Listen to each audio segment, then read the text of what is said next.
آج کا عنوان ہے نبی علیہ السلام کی ختم نبوت کا اظہار کرنا اور اس کو ذہن میں بٹھانا، اور اس صدی کا اور پچھلی صدی کا جو ایک بڑا فتنہ تھا مرزا قادیانی کی جھوٹی نبوت، اس کو کھولنا۔ آپ غور فرمائیں کہ دنیا میں بڑے کذاب آئے، بڑے دجال آئے جنہوں نے نبوت کے دعوے کیے، لیکن کسی کی نبوت کا دعویٰ 1 سال چلا، چند مہینے چلا، 10 سال چلا، 20 سال چلا، اور سب مر گئے، ان کے نام ہی ختم ہو گئے۔ یہ قادیانی بدبخت ایسا کہ 100 سال سے اوپر گزر گئے اور اس کی جھوٹی نبوت کا تذکرہ ابھی بھی کرنے والے کرتے ہیں۔ اس کے پیچھے راز کیا ہے، اس کو سمجھنے کی ضرورت ہے۔ اس کے پیچھے راز یہ ہے کہ یہ پودا فرنگی نے لگایا اسلام کی شکل کو مسخ کرنے کے لیے، مسلمان امت کو انتشار میں ڈالنے کے لیے، اور پھر انہوں نے اس کی پشت پناہی کی، اس کو پانی دیا۔ چنانچہ 3 طریقوں سے قادیانی بڑھتے ہیں۔ ایک، فرنگی لوگ مسلمان ملکوں میں جو حکمران ہوتے ہیں ان پہ دباؤ ڈال کر ان کو کہتے ہیں کہ تم اپنے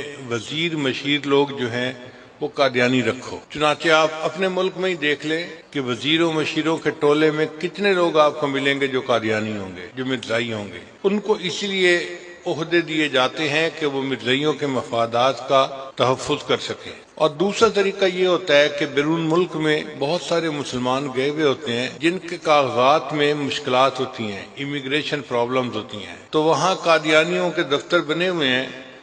یہ ایسے کسی بندے کو بلا کر اس سے کہتے ہیں کہ بھئی ایک فارم بھر دو، ہم آپ کی پریشانی دور کر دیتے ہیں۔ وہ سادہ مسلمان، ان کو پتہ بھی نہیں ہوتا کہ ہو کیا رہا ہے، وہ فارم بھر دیتے ہیں اور ان کے جو آقا ہے فرنگی وہ اس مشکل کو دور کر دیتے ہیں، مگر کاغذوں میں فرنگیوں کی تعداد بڑھ جاتی ہے۔ میرے تعلق والے ایک میاں بیوی تھے، UK میں رہتے تھے، وہ ہر دوسرے چوتھے دن فون کر کے کہتے تھے جی کہ ہمارا امیگریشن کا پرابلم ہے، آپ دعا کریں۔ کئی مہینے تو میں بھی دعا کرتا رہا، پھر ان کا فون آنا بند ہو گیا۔ بہت دنوں بعد انہوں نے فون کیا تو میں نے اس صاحب سے پوچھا بھئی پہلے آپ دعا کرواتے تھے، آپ کے کام کا کیا بنا؟ کہنے لگا جی میرا مسئلہ حل ہو گیا، مجھے تو پاسپورٹ ہی مل گیا ہے۔ میں نے پوچھا وہ کیسے؟ کہنے لگا یہاں ایک دفتر بنا ہوا تھا، انہوں نے مجھے کہا کہ یہ تمہاری اتنی چھوٹی سی پرابلم ہے، تم ہمارے پاس آؤ، ہم تمہارا کام سیدھا کروا دیتے ہیں۔ انہوں نے ایک فارم بھروایا، مجھ سے سائن کروائے۔ میں نے پوچھا فارم پہ پڑھا تھا لکھا ہوا کیا ہے؟ کہنے لگا نہیں۔ میں نے کہا یہی انہوں نے تمہارے ساتھ خباثت کی کہ تمہیں احمدی لکھوایا ہوگا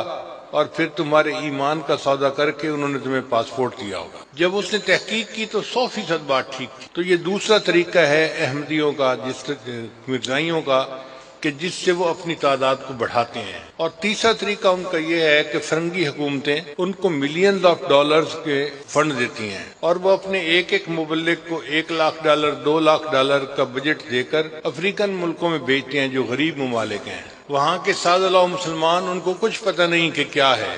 یہ لوگ وہاں جا کر ٹرکوں کے ٹرک گروسری کے بھر کے ان کے جو ولیجز ہیں ان میں تقسیم کرتے ہیں۔ اب جب بھوکوں کو کھانا کھلایا جائے گا تو وہ پوچھیں گے نا یہ کون ہے، تو وہاں کے لوگ پوچھتے ہیں کہ کون ہو، تو یہ وہاں اپنا نام احمدی بتا کے اور مرزائیت کی تبلیغ کرتے ہیں۔ دجال ہیں، جو دھوکہ دیتے ہیں، پتہ نہیں چلنے دیتے کہ ہم کر کیا رہے ہیں۔ ان 3 طریقوں سے یہ اپنے دین کو آگے پھیلا رہے ہیں۔